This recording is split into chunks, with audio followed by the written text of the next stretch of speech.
C'est une structure conçue pour se défendre en enfermant de dangereux criminels à l'intérieur, tout en protégeant la population à l'extérieur.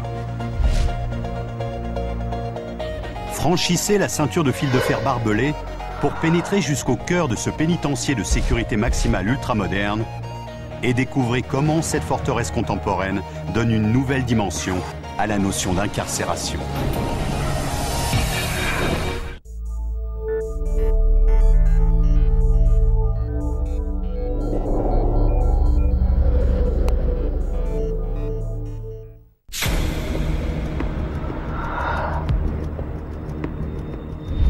L'institution correctionnelle de North Branch, ou NBCI, est le pénitencier de sécurité maximale le plus grand et le plus technologiquement avancé actuellement en construction aux États-Unis. NBCI incarne une toute nouvelle approche des problèmes de gestion qui accablent les pénitenciers américains, des bâtiments vieillissants où le contrôle de la violence des détenus est impossible pour les surveillants. C'est par exemple le cas de l'établissement pénitentiaire de Jessup, dans le Maryland.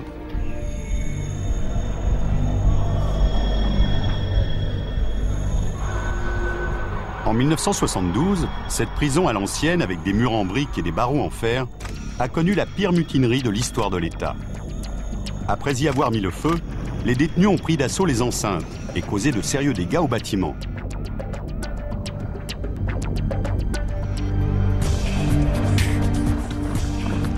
Avant qu'un accord ne soit trouvé, 2 gardiens et 4 détenus ont été tués. Les enquêtes sur cette affaire et d'autres émeutes dans les prisons des années 1970 ont mis en lumière les problèmes posés par les prisons vétustes.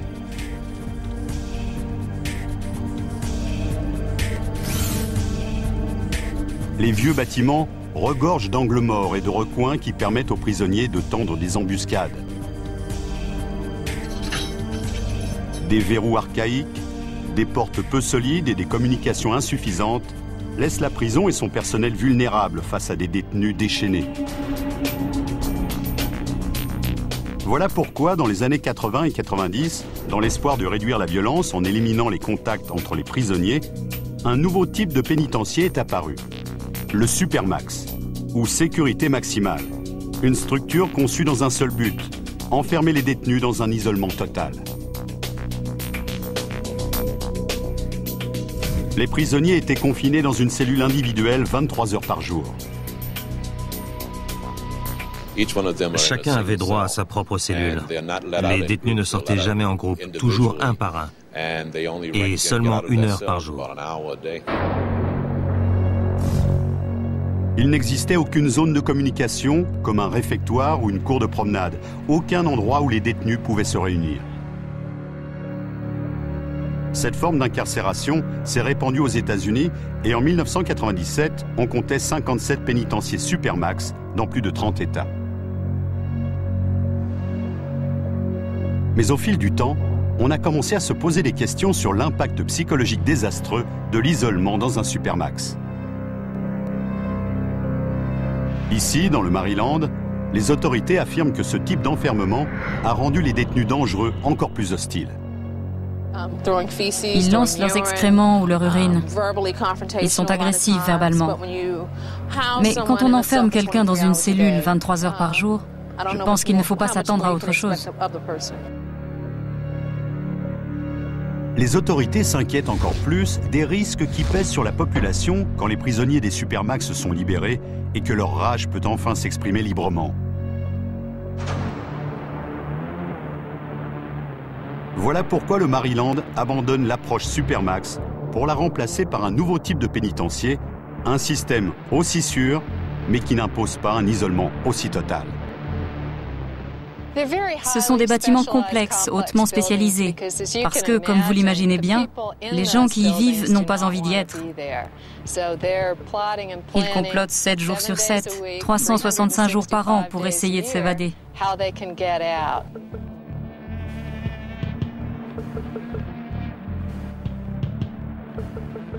Voilà le défi que North Branch doit relever. Afin de dépasser l'enfermement total des Supermax, il faut construire une prison offrant une sécurité sans faille et un contrôle total, non seulement quand les détenus sont enfermés dans leurs cellules, mais aussi quand ils en sortent pour les repas, les séances de sport et les visites. Pour atteindre cette ambition, North Branch va s'inspirer du passé. En effet, la configuration de ce pénitencier est basée sur un concept appelé forteresse inversée. Pour comprendre son fonctionnement, il suffit d'imaginer un château fort ou une forteresse du Moyen-Âge, avec des soldats à l'intérieur, entourés par une série de douves, des postes de combat et des murs d'enceinte. Un assaillant devrait surmonter tous ces obstacles pour pénétrer à l'intérieur. Une forteresse inversée, comme celle construite pour NBCI, est une structure où les détenus devraient également franchir toute une série de barrages, mais pour sortir.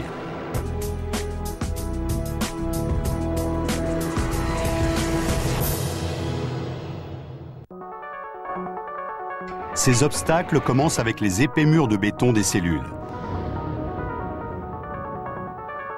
Ensuite viennent les systèmes défensifs ultramodernes du quartier où dorment les détenus. Puis une zone de confinement complexe avec la cour de promenade et les bâtiments annexes. La tour de contrôle centrale qui surplombe tout. Le périmètre menaçant avec plusieurs lignes de défense. Et une zone tampon tout autour.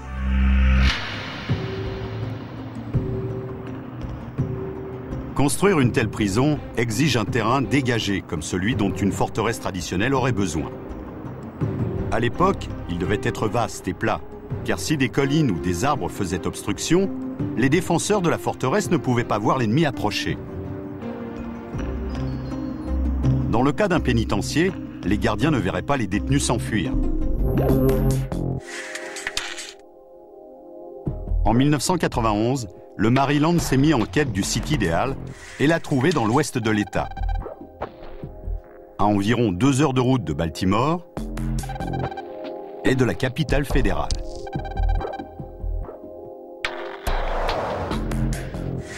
Dans la partie ouest de ce terrain de 65 hectares, on a construit une prison de sécurité moyenne appelée Western Correctional Institution. La zone nord accueillera North Branch.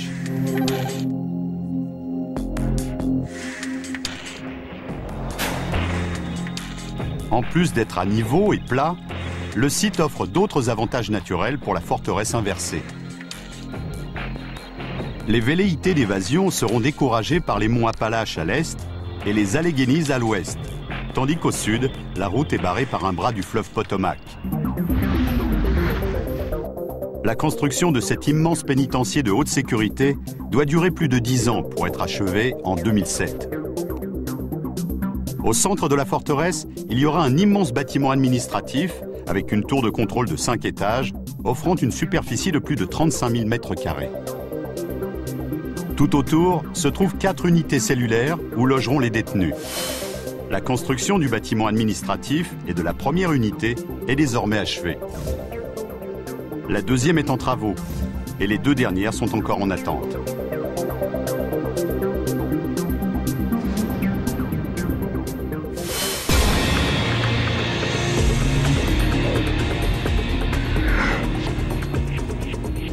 Mais comme de nombreux États américains, le Maryland connaît une pénurie d'espaces pénitentiaires.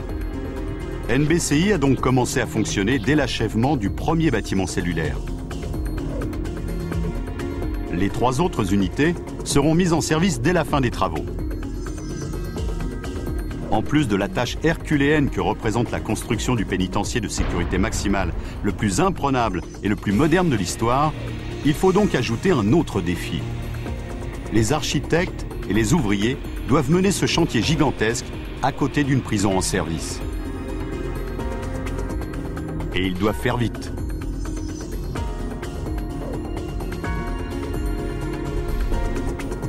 L'État du Maryland s'apprête à fermer son pénitencier Supermax. Certains des détenus les plus dangereux seront transférés à North Branch et la forteresse doit absolument être prête.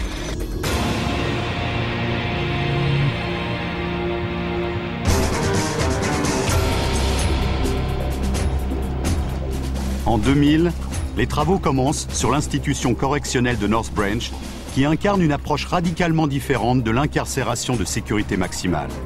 Ce projet pharaonique, en plusieurs étapes, doit s'étaler sur une décennie. Ces bâtiments doivent abriter certains des détenus les plus violents du Maryland. Comme les prisonniers ont 24 heures par jour et 7 jours par semaine pour chercher comment s'évader, NBCI devra être capable de supporter tout ce que les détenus lui feront subir. Les détenus qui sont incarcérés dans un pénitencier se sentent obligés de dégrader les locaux, de les détruire et de tout faire pour essayer de s'enfuir. Le moindre défaut dans la cuirasse de ce bâtiment sera exploité par les détenus pour cacher des produits interdits, faire du grabuge ou filer à l'anglaise.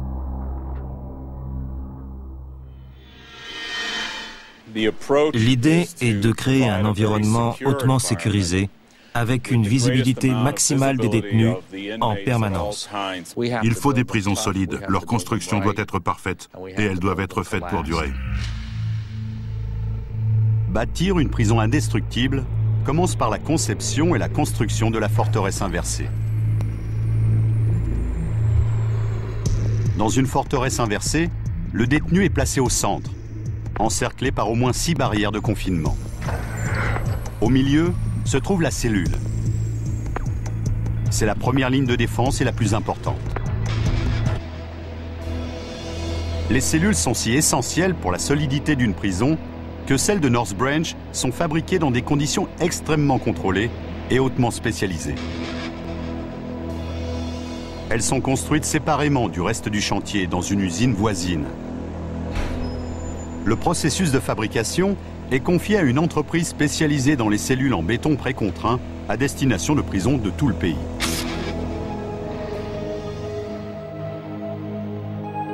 Ces cellules moulées en béton sont un énorme progrès sur celles d'autrefois avec des briques et des barreaux. En effet, les barres de métal peuvent être sciées, comme ce fut le cas en 1990 lors d'une évasion d'une prison de sécurité maximale dans l'Illinois. 6 détenus, extrêmement dangereux, dont 3 meurtriers, avaient coupé les barreaux de leurs cellules et cassé une fenêtre pour se faire la belle.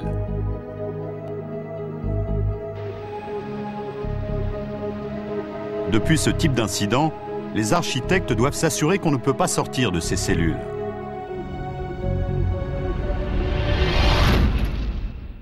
C'est du béton armé coulé d'un bloc. Il n'y a aucune jointure. C'est ce qui fait sa beauté. Voilà comment sont fabriquées ces cellules. Les moules en acier dans lesquels le béton sera coulé viennent de l'atelier de fabrication centrale du manufacturier. Des formes de base sont adaptées selon les besoins de chaque prison et la structure qui les entourera. Pour North Branch, chaque cellule doit mesurer un peu moins de 6 mètres carrés. Au besoin, toutes pourront accueillir 2 détenus. Ces moules sont appelés doubles, car chacun contient 2 cellules. Tous les endroits pour les équipements électriques, les tuyauteries et les conduits d'aération sont déjà intégrés dans le moule. Cela signifie qu'il n'y aura aucune crevasse ni aucun espace entre ces installations et le béton qui les entoure. Cette construction d'un bloc élimine les points faibles, là où du matériel est fixé au mur.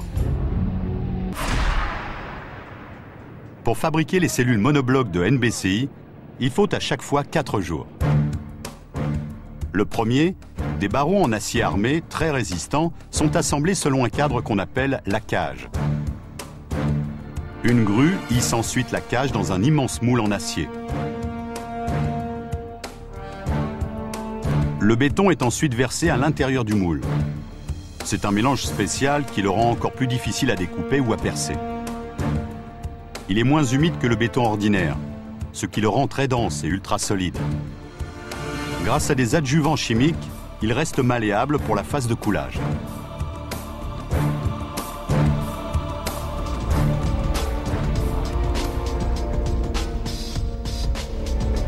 Le deuxième jour, le béton a atteint une solidité suffisante pour qu'on le sorte du moule. Le moulage brut subit ensuite un traitement abrasif avec un jet à haute pression pour faire apparaître toute imperfection en surface. Les détenus risqueraient de profiter des fissures ou des points faibles pour creuser le béton. La surface est donc poncée et enduite d'une pâte semblable à du ciment. En plus d'égaliser la surface, cette pâte prépare le béton à être peint immédiatement. Normalement, la peinture n'adhère pas sur du béton frais, car l'humidité qu'il contient s'évapore encore. Mais la pâte emprisonne l'humidité à l'intérieur du béton. Voilà pourquoi, au 3e jour, on peut le peindre, mais pas avec une peinture achetée à la quincaillerie du coin. Cette peinture époxy de haute performance peut encaisser des années de mauvais traitement. Grattage, raclage, attaque chimique et même acide. Elle est pratiquement indestructible et coûte plus de 6 € le litre. Au 4e jour, le coffrage en béton devient un espace à vivre. On y installe les couchettes, les toilettes, les fenêtres et l'éclairage. Dans la cellule, tout est ultra résistant et impossible à dégrader, car les détenus ont beaucoup de temps libre pour chercher le moyen de tout détruire. Si les détenus parvenaient à démonter leur lit, ils pourraient s'en servir comme bélier contre la porte. Les couchettes sont donc solidement fixées au béton par des boulons impossibles à dévisser. Mais les toilettes sont le problème le plus épineux.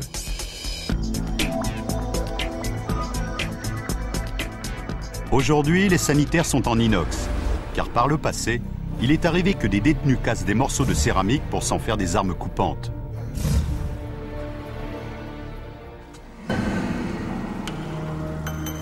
Les tuyauteries bouchées sont un problème constant dans les prisons, à cause du vandalisme délibéré ou des produits de contrebande jetés dans les cuvettes.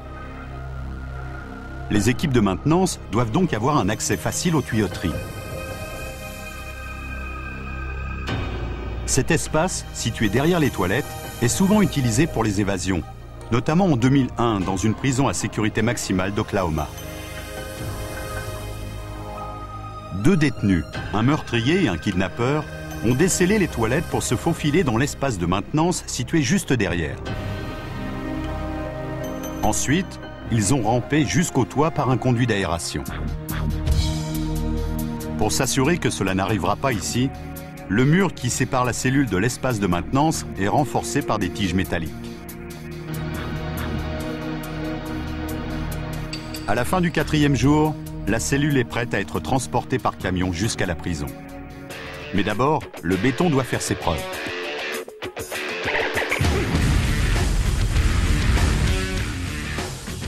Pour être sûr qu'il est à la hauteur de la tâche, des échantillons sont prélevés quand chaque moulage est versé. Ensuite, à intervalles réguliers, ils sont soumis à des tests de pression. Cela permet de savoir combien de kilos de pression le béton peut supporter avant de se briser.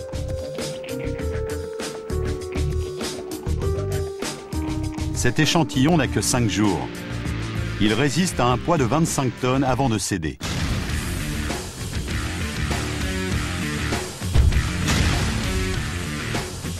Maintenant, voyons ce qui se passe avec un cylindre ayant eu 56 jours pour sécher et durcir.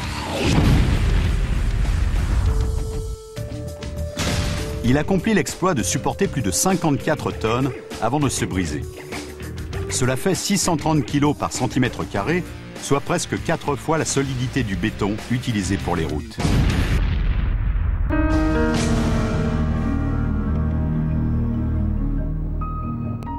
Une fois qu'on a testé le béton et qu'on est sûr qu'il pourra supporter tout ce que les détenus lui infligeront, les cellules modulaires sont terminées. Mais le véritable test est à venir.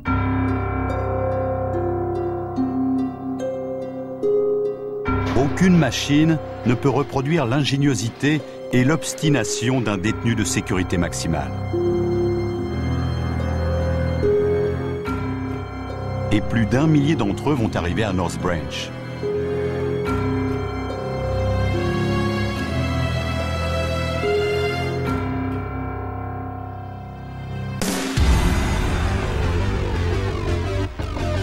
Dans l'ouest du Maryland, une nouvelle génération de prisons de sécurité maximale sort de terre.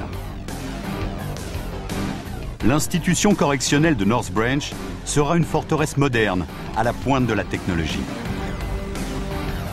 Au centre de cette forteresse, il y a la cellule carcérale elle-même, moulée selon un processus hautement spécialisé qui crée une unité monobloc en béton d'une solidité incroyable.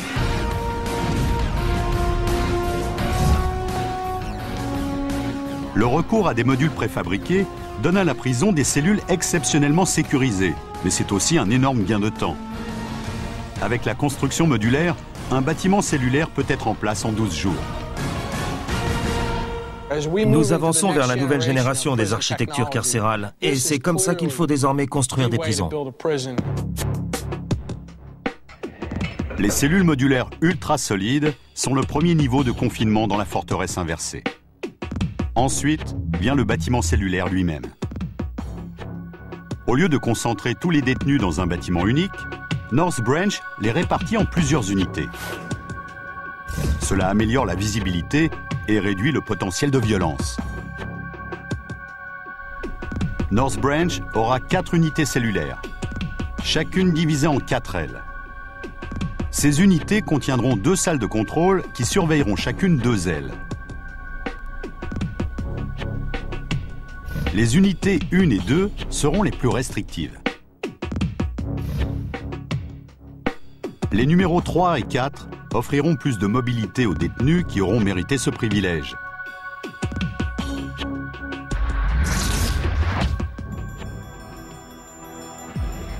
Les murs extérieurs et intérieurs des unités cellulaires sont construits en béton armé, renforcés avec du grillage en acier et des barreaux. Des kilomètres de câbles et de tuyaux sont scellés dans les fondations en béton, inaccessibles aux détenus qui voudraient les dégrader. Quand cette mégastructure sera achevée, les équipes auront coulé suffisamment de béton pour remplir plus de 2000 bétonneuses.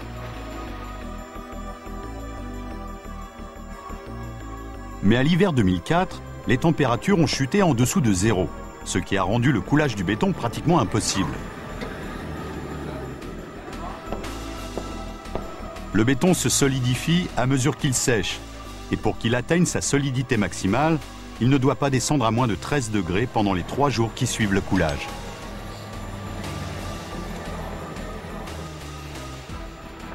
Si le béton frais gèle, il ne développera pas la solidité nécessaire. Il finira par s'effriter.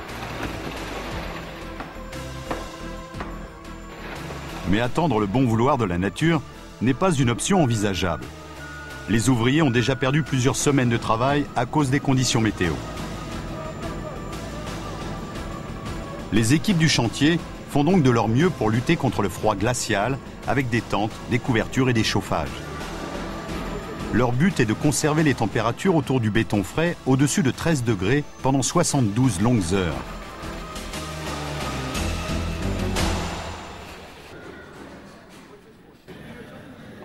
Après ce combat contre les éléments, leurs efforts sont récompensés. Le béton a séché comme il fallait.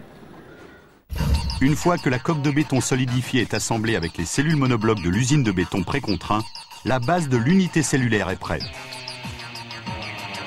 Il faut encore ajouter une technologie sécuritaire sophistiquée qui empêche toute tentative d'évasion. Et tout commence par les portes des cellules.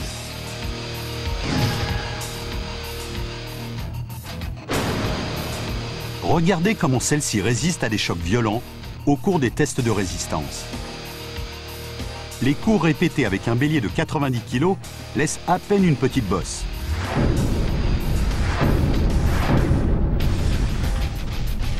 Les portes ultra solides qui peuvent résister à un tel traitement sont construites dans le même acier que les coffres forts et pèsent environ 160 kg pièce.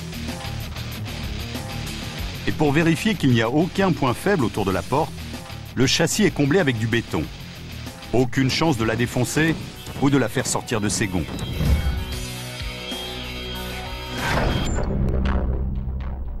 Ces portes infranchissables sont ouvertes non pas avec une clé et une serrure, mais électroniquement, sur pression d'un bouton dans le centre de contrôle de l'unité cellulaire.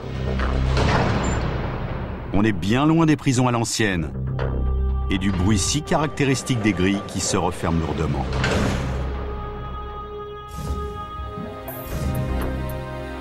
Ici, à North Branch, les portes ne claquent pas.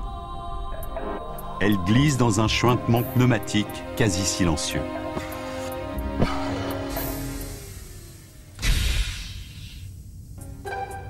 Un compresseur libère de l'air dans la porte qui coulisse pour s'ouvrir ou se fermer.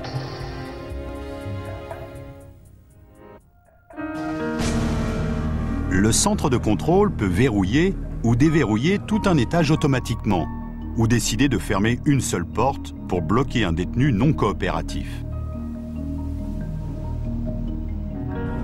Ces commandes sont dotées de plusieurs sécurités en cas de coupure d'électricité, de panne informatique ou même de foudroiement de l'installation. Ce système informatisé est 1000 fois plus sûr que les verrous et les barreaux d'autrefois. Et son efficacité silencieuse limite les tensions dans les blocs cellulaires. La plus grande différence avec les prisons traditionnelles est l'absence de barreaux et de tous les problèmes qui vont avec. Dans les prisons plus anciennes, les détenus peuvent cracher, lancer des insultes ou même des fluides organiques entre les barreaux. C'est l'un des risques du dangereux métier de gardien de prison. Mais cette prison est conçue pour leur rendre la tâche plus facile. Au lieu de communiquer avec les détenus à travers les barreaux, les gardiens leur parlent par une fenêtre, la porte fermée. Smith, approchez.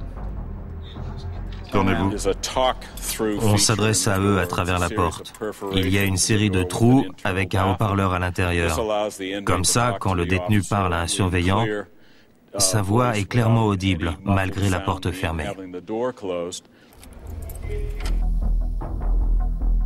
Autre système de sécurité, la fente sur le côté de la porte de la cellule. Elle permet au gardien de menotter le détenu pour le sortir ou le remettre dans sa cellule sans le lâcher et risquer d'être agressé. Vu l'ampleur des mesures de sécurité à intégrer à la prison, les gardiens n'ont pas besoin d'être armés.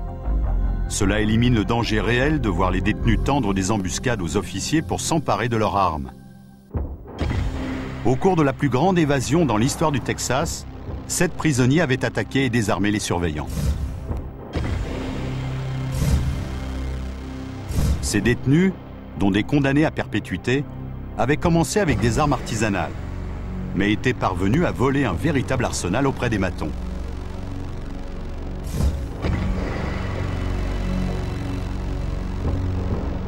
Ceux de NBCI ne sont pas armés, mais ils portent des émetteurs qui indiquent en permanence leur position exacte dans la prison. Par souci de sécurité, nous ne pouvons vous montrer où ils portent ces émetteurs ou comment ils transportent leurs signaux. En revanche, nous pouvons vous dire que cette technologie dernier cri redéfinit la notion même de sécurité pour le personnel du pénitencier. Mais assurément, en matière de sécurité, la plus grande innovation de NBCI est son système de surveillance ultramoderne. Grâce aux caméras vidéo, les gardiens voient absolument tout ce qui se passe. Dans le centre de contrôle, le personnel peut actionner n'importe quelle caméra pour avoir un gros plan ou une vue plus large. Ou même se repasser les images s'ils pensent avoir manqué un détail suspect. Quand NBCI sera achevé, il y aura 500 de ces yeux perçants pour scruter les locaux 24 heures sur 24.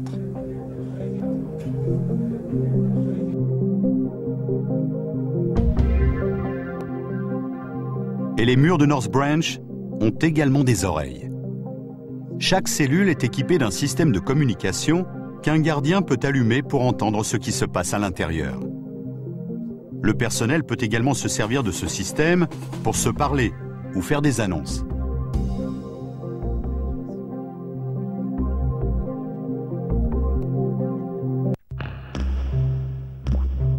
Les centres de contrôle voient tout, entendent tout et gèrent tout le fonctionnement d'une unité.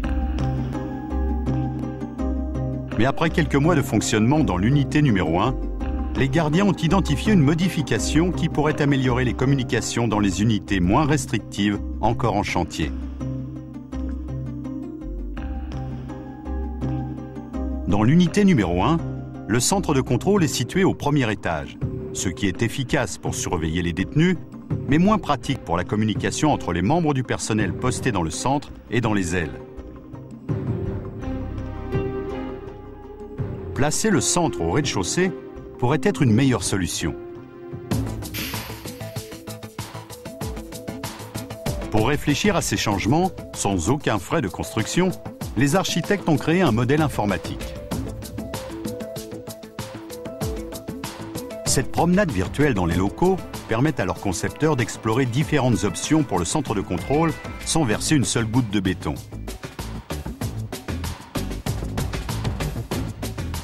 Après avoir testé leur théorie numériquement, voici le choix définitif pour les unités cellulaires numéro 3 et 4. On a déplacé le centre de contrôle au rez-de-chaussée, en position surélevée, pour améliorer les communications. On a également éliminé les barreaux aux fenêtres pour une meilleure visibilité.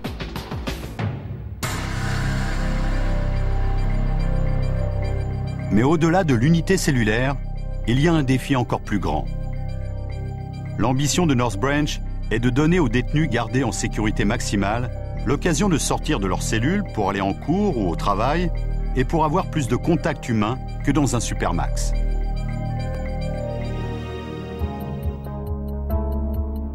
Dans la nouvelle méga-prison, la sécurité sera tellement infaillible que les détenus dangereux pourront recevoir une éducation et une formation professionnelle. C'est un élément essentiel, car les faits sont là.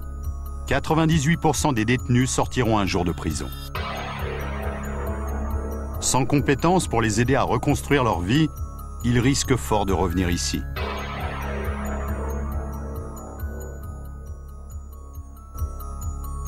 Mais leur fournir ces services pose certaines difficultés. Cela signifie que les prisonniers devront quitter leurs cellules, se déplacer dans les locaux et se regrouper, des situations propices aux explosions de violence et aux évasions. Voilà pourquoi North Branch a été pensé pour être une forteresse inversée dont on ne peut s'échapper.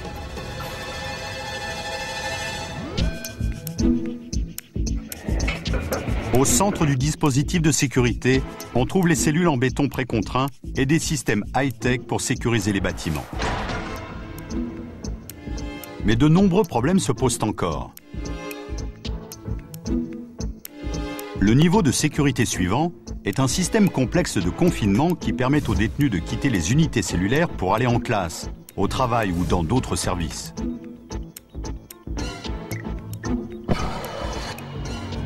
Ces zones sont un dédale de doubles portes à fermeture pneumatique, de hautes barrières en acier et de portiques soigneusement gardés. Tout est configuré pour que, où qu'il soit dans la prison, un détenu ait au moins 6 barrières entre lui et l'extérieur.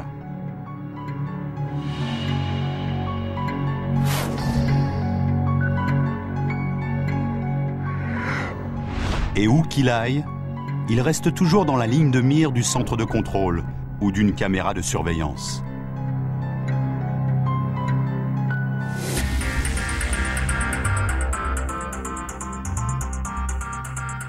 C'est notamment le cas dans l'atelier de la prison. Là, les détenus ont la chance d'apprendre un métier dans le secteur du bâtiment.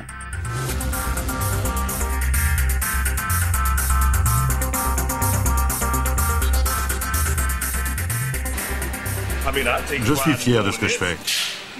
J'espère qu'un jour je pourrai sortir d'ici et faire plaisir à quelqu'un en réparant sa maison ou en la rendant plus belle. Et ça me fera plaisir à moi aussi.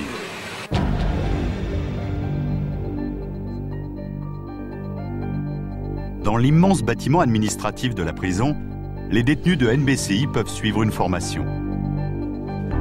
C'est là que se trouvent tous les endroits où les détenus se réunissent.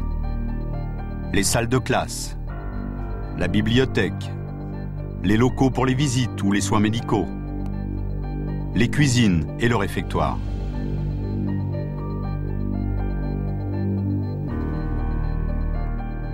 Dans les autres prisons, ces lieux de rencontre sont potentiellement explosifs. Les architectes ont donc voulu appliquer les leçons apprises ailleurs pour rendre NBCI moins vulnérable.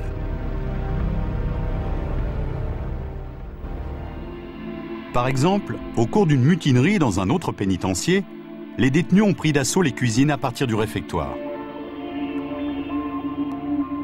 À North Branch, une telle révolte serait impossible. Les plateaux repas sont distribués par une trappe trop petite pour laisser passer un détenu. Et en cas de problème dans la salle, les gardiens peuvent intervenir immédiatement. Depuis une passerelle qui fait le tour du réfectoire, ils observent tout derrière un miroir sans teint. Et des diffuseurs de gaz lacrymogène sont prêts à neutraliser les insurgés.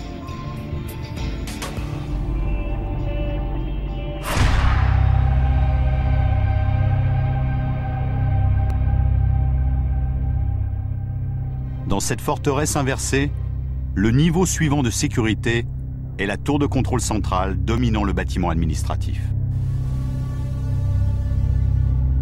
Depuis cette tour de verre, le personnel carcéral a une vue à 360 degrés de tous les déplacements dans la prison. Malgré sa façade en verre et sa vision panoramique, cette tour est inattaquable. Les parois de verre mesurent plus de 2,5 cm d'épaisseur. Au cours de ce test, cette vitre blindée à toute épreuve absorbe l'énergie de balles réelles tirées par un fusil d'assaut militaire.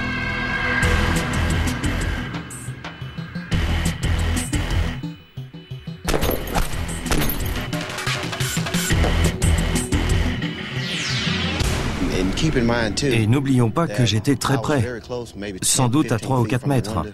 Et pourtant, aucune balle n'a transpercé la vitre. La tour est le centre névralgique du pénitencier. Le personnel administratif travaille sur des ordinateurs à écran tactile comme ceci. Il contrôle l'environnement des détenus du bout des doigts.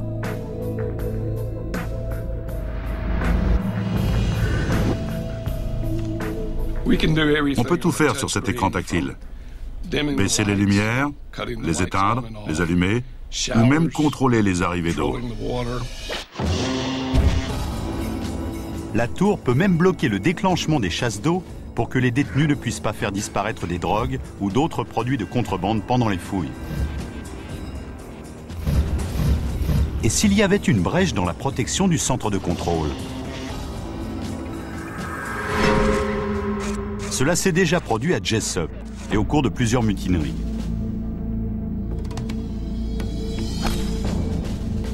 Ces expériences ont donné aux concepteurs de NBCI l'idée de prévoir une redondance des systèmes de communication et de contrôle.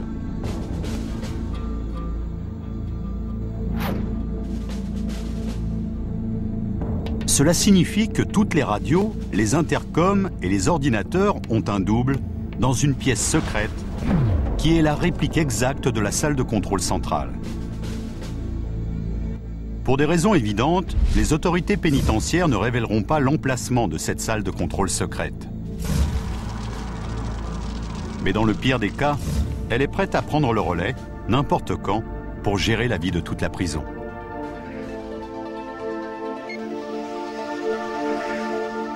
Pour l'instant, la tour exerce un contrôle absolu sur une seule unité cellulaire. Quand NBCI sera achevée en 2007, elle en dirigera 4 et devra donc quadrupler sa capacité. Cette transition sera un test incroyable pour la tour et toute l'institution de North Branch. Cette forteresse moderne pourra-t-elle se développer tout en gardant le contrôle absolu sur les détenus déjà incarcérés dans ses murs? La vie de gens à l'intérieur, mais aussi à l'extérieur, ainsi qu'un investissement de 175 millions de dollars, dépendent de la réussite de cette mégastructure.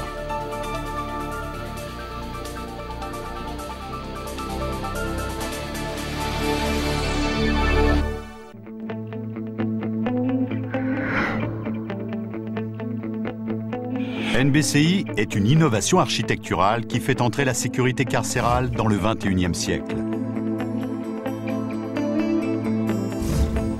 La construction de cette prison de sécurité maximale est en cours d'achèvement, un bâtiment à la fois.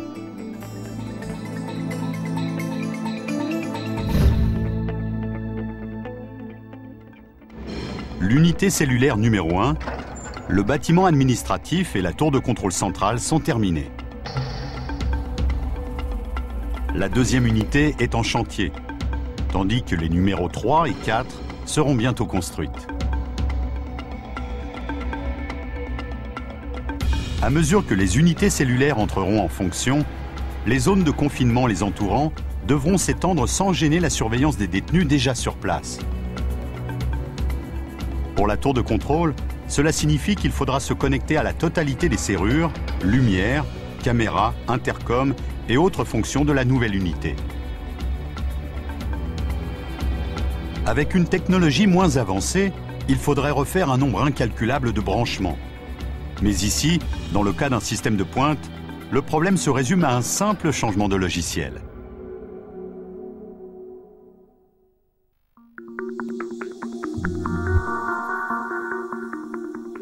Pendant cette phase d'expansion, la prison dépendra de ses défenses extérieures pour empêcher toute évasion. La forteresse inversée est protégée par ses remparts les plus dissuasifs, ce qu'on appelle le périmètre.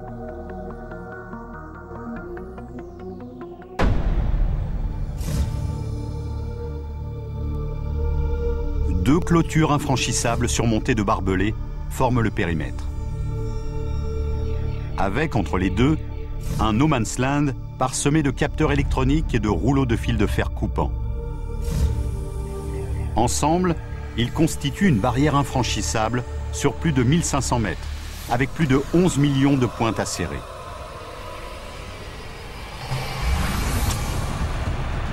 La construction du périmètre a coûté plus de 3 000 $ le mètre, soit un total de 5 millions de dollars. La clôture elle-même est un grillage fait de barbelés soudés entre eux. L'acier coupant comme un scalpel qui la surplombe a été mis au point par le département de la Défense. Impossible de passer dessus, dessous ou à travers. Le périmètre de North Branch n'a jamais été attaqué. Mais dans une autre prison du Maryland, un détenu intrépide a tenté d'escalader une clôture similaire. Il a fallu cisailler les barbelés de la clôture pour l'emmener aux urgences, où des chirurgiens ont réussi à enlever les fils et lui ont sauvé la vie. Aussi incroyable que cela puisse paraître, dans d'autres prisons, des détenus sont parvenus à franchir de telles clôtures barbelées. Au Texas, 7 condamnés qui attendaient dans les couloirs de la mort ont tenté de s'évader en 1998 en découpant le périmètre avec une scie à métaux. 6 d'entre eux ont été rattrapés grâce à un autre équipement du périmètre, le détecteur de mouvement. Par souci de confidentialité, les détails de la sécurité du périmètre ne peuvent être divulgués. Malgré tout, nous pouvons vous en donner une description sommaire. Il y a des capteurs micro-ondes à faisceau entre les murs de la prison et la clôture. Un système de détection des vibrations sur la clôture elle-même. Et un no man's land tapissé de fils barbelés, ce qui rend une approche discrète de la clôture pratiquement impossible. Pour résumer, le périmètre autour du pénitencier est bien protégé. Creuser un tunnel sous le périmètre n'est pas non plus envisageable. Le dispositif souterrain du périmètre est un autre secret que NBCI refuse de révéler. Nous pouvons juste vous dire qu'un système dissuasif est en place dans le sol.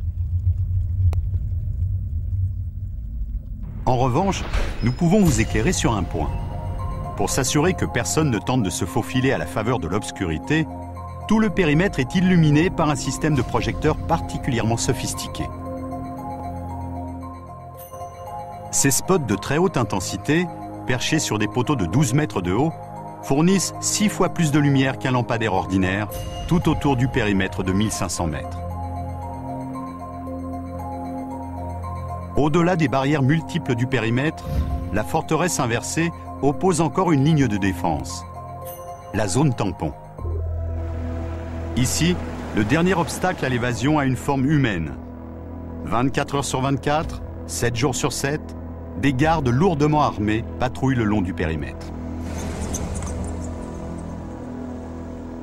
Les mesures de sécurité contre les intrusions venues de l'extérieur sont tout aussi importantes. À l'entrée de la prison, les voies d'accès pour les véhicules sont renforcées par des barrières. Des barrières suffisamment résistantes pour arrêter un camion chargé à bloc fonçant à 60 km/h. Sur le parking des visiteurs et du personnel, la protection est moins visible, mais tout aussi efficace. Le nom de la prison est inscrit sur une série de murs en béton à l'épreuve des chocs. Dans la loge des gardes, la porte en acier est là pour donner une première impression mémorable.